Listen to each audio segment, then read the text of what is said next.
Hello, everyone. Today, this episode is going to be about element safety, SDSs, and gallium. Even though I don't have any gallium at home, really, I'm pretty sure all of you know that gallium is a pretty interesting metal to play with. It has a very low melting point of just 85.8 degrees Fahrenheit, and it is really fun to play with. However, it has a property that makes it even more fun for those who are tinkering around it, but also gives it a fair share of enemies in the form of safety data sheets. Here's the property. Gallium, when it is in its liquid form, when it comes in contact with a clean aluminum surface with no aluminum oxide coating on it. Note that aluminum usually almost immediately tarnishes to a thin layer of aluminum oxide. When gallium is exposed to pure aluminum, they react, forming a very weak alloy between gallium and aluminum, which is very flaky and can easily break apart in your hand. Of course, the gallium is in an alloy now, which changes its properties, so you can't just melt it by blowing a hairdryer over den. And if the gallium doesn't destroy the whole thing by making it very weak and soft, it'll make the exposed aluminum brittle, and gallium will spread across the aluminum. Now, here's the part I want to talk about. Unfortunately, gallium's properties with aluminum have created some ratings on SDSs I think are a little bit too much, and it all has to do with the corrosive symbol. Now, you may be wondering, wait, why does gallium get the corrosive symbol? And why does it even deserve it if there is a reason? Well, I'm wondering the same thing. Well, gallium reacting with aluminum to form a very weak alloy, unfortunately, in the world of material safety and SDSs, counts as being corrosive to metals. Instead, the corrosive symbol just causes a bunch of dilly-dallying related to gallium causing skin burns, which is completely false. If you just load up videos of gallium on YouTube, I'm pretty sure every single one you'll find, people are holding the gallium barehanded and they've no effects after.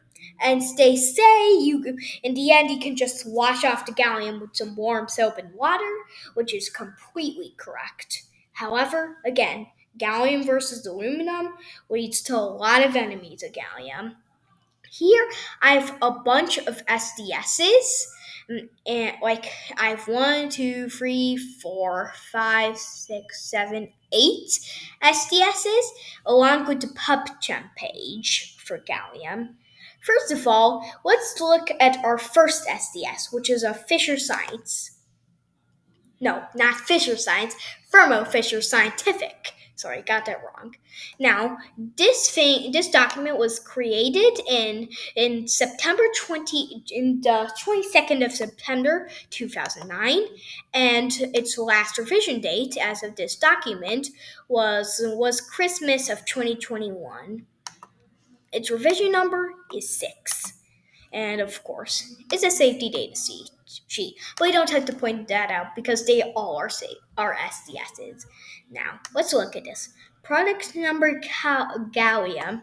We don't need to know about the CAT number or the CAS, no synonyms. If I'm pronouncing any of these wrong, please let me know in the comments. Recommended use laboratory chemicals uses advice against food, drug, pesticide, or biocidal product use. This one is a no-brainer, although it still should be put into SDS, at least in my opinion. No laboratory chemicals go near food. That's why labs say no food or drink. And I have emergency telephone number just in case. Now, this is what we're looking at. acute oral toxicity, we can leave that aside for now because, of course, I just said no brainer. Never eat laboratory chemicals, even if it's safe to touch. Now, corrosive to metals. Still, corrosive isn't the right word. Signal word, warning. That's confusing.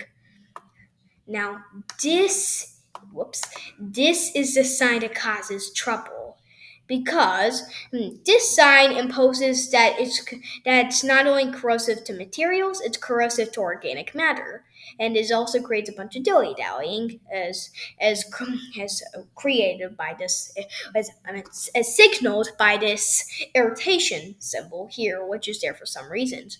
Wash face, hands, and any exposed skin thoroughly after handing.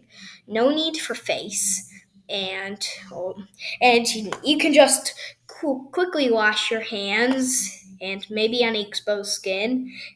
And if you're really annoyed by the staining, well, when he said staining, I'm saying like a slight metallic color on your hand. If you wash it off, it'll go away because it's just gallium. Ingestion. If swallowed, call poison center. Well, I don't know why it says doctor or physician. I mean, poison center. Don't eat it. And why does it say if you feel unwell? It's all the times. Absorb spillage to prevent material damage. Good advice, but note. You can always use a big syringe if you have one. Storage.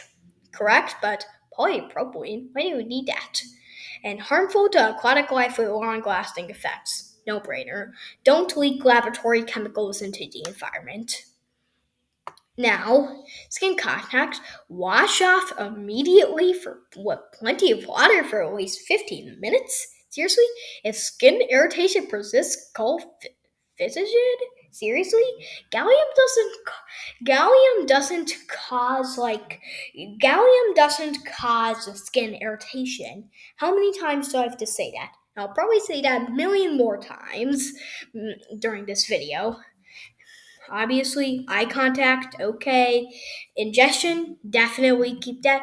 Inhalation is a tricky one. By then, we assume gallium dust. However, that's pretty hard to do because all the methods for creating metal dust create a high enough temperature to melt the gallium. So you'll just end up with a bunch of molten gallium everywhere.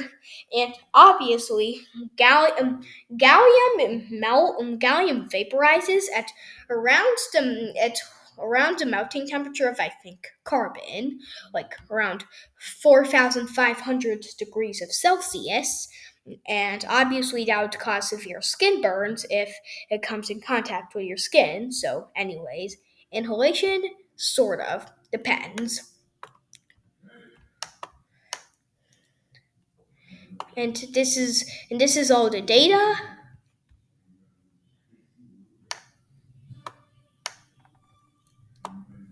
Of these, good. Now, here's another thing. Wear appropriate protective gloves and clothing to prevent skin exposure. And it goes over the PPE section. Gallium doesn't need PPE. All the other video, all the other YouTube video, all the other YouTube videos about gallium, have proven that. And here's all the good data that I was talking about. Here's your melting point. Here's your boiling point. And a bunch of them are not no data available or no information available or Na because gallium is pretty resistant. And pH, obviously no information available. Physical state, solid, but again, appearance, silver, yes. Odorless, yes. No information available because it's odorless. And then these really moisture sensitive. That's honestly kind of confusing because this thing proves insoluble in water. Like literally, some people melt gallium by putting the gallium ingot in a bowl of warm water instead just sucking the liquid gallium out with a syringe and pushing the water out. Although I advise blowing it with a hairdryer or something like that to direct heating to ensure the purity of the sample. And then this is a bunch of stuff. This is obvious.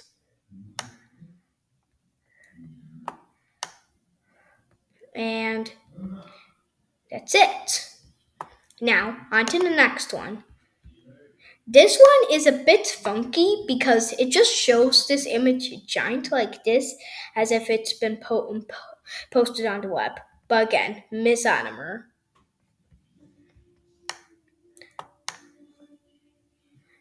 It's really nice how it provides the HMIS health ratings.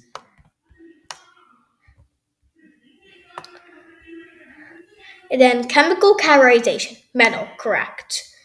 And all these other stuff. I don't know what percentage means, but still. General treatment. Seek medical attention if symptoms persist. That is super unspecific. If symptoms persist, what symptoms? Obviously, eye contact, good. Wash affected area with mild soap and water. A, it's not affected.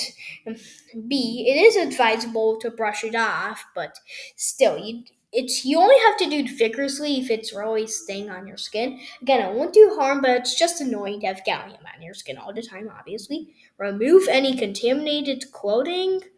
Well, you might want to donate them or something because gallium likes again fabric, but again, it's not hazardous.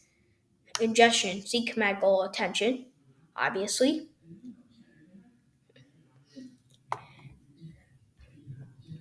And obviously, do not use food or drink in work area. And this is good to prevent it from damaging any aluminum nearby. And I really like how it says for skin, not corrosive. Although it still does dilly-dally a bit. It's then this weird thing. Corrosive 8. Hazardous for transportation. I guess you probably could go do away with keeping it on a cargo plane instead of a normal plane for passengers, which also carries a small amount of cargo along with the luggage. But still, refrigerated box, please. Now, if you look over to D's, they always have a bunch of weird stuff like corrosive, signal word, warning, which is always better than danger. In case of skin contact, immediately wash with soap and water, rinse thoroughly. Seek immediate medical advice. That false. SDS makers, watch some YouTube videos about gallium, and you'll get all the information that's necessary. So, honestly, if you do get liquid gallium on your skin and you wash it off, and then you go to the doctor, he or she will probably say it's fine. Well, definitely, maybe. And then all this stuff, blah blah blah blah blah, more blah blah blah blah blah. You know, all of this.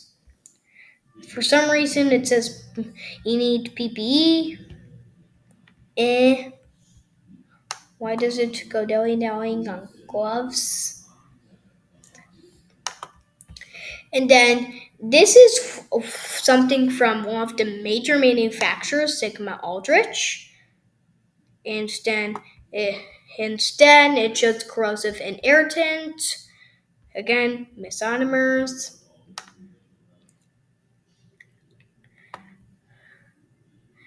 Then it's all of this, blah blah blah blah blah.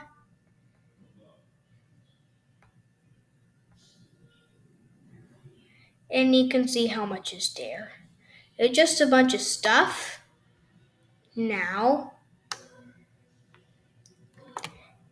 take off immediately. Rinse skin with water, shower. It's fine, guys. Seriously. Wow. Well, you can see that all of this is just dilly-dally. But quickly, I'll show you the important sections of the rest of them so that we can get to our PubChem page. Something similar here. There. Here. Honestly, I think you may have to blow your hair with a hairdryer and probably wash it off a bit if you get on your hair. Because again, even though gallium melts at near room temperature, it's still room temperature and it's not near room temperature. I mean, no, it's still near room temperature, not room temperature. Luckily, gallium likes to supercool, which means go below its freezing point and still stay liquid. So as long as you don't disturb it that much, you should be fine. And this, what? None of this makes sense. This is in a whole website for some reason. It's from Flynn Scientific, respected brand, revision date 20. That was literally before I was born. This doesn't make sense.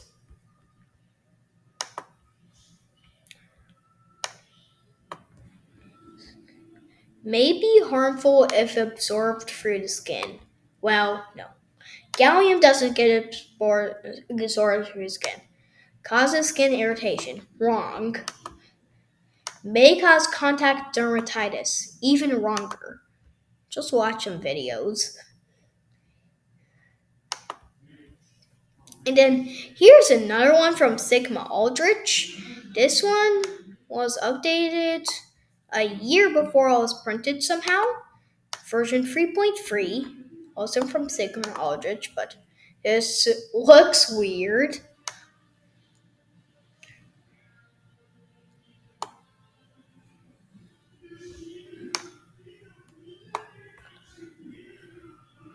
Now, in case of skin contact, flush with copious amounts of water for at least 15 minutes. Remove contaminated clothing and shoes.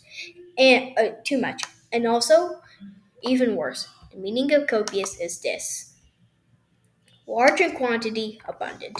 You don't even need that much water, really. And there's a bunch of stuff. Do not get on skin. Well, okay, yeah, that's unnecessary.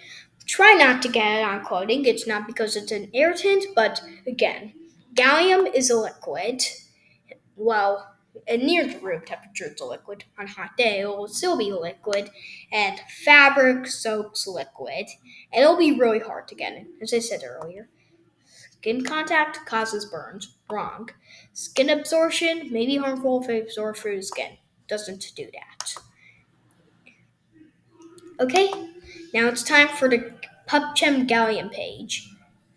I was really disappointed to see this when I first looked at all the sources the day before I recorded this video.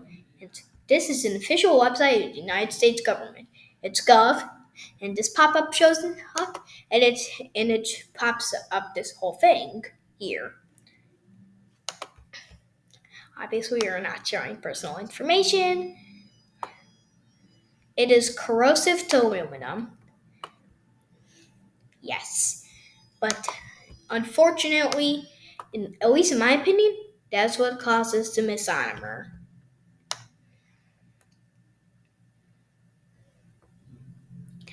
Now, there's a bunch of stuff here,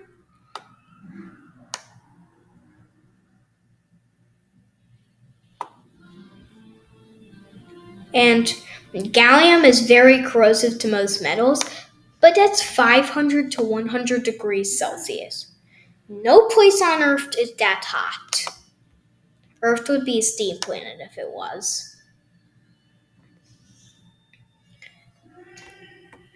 This is a bunch of dilly dally.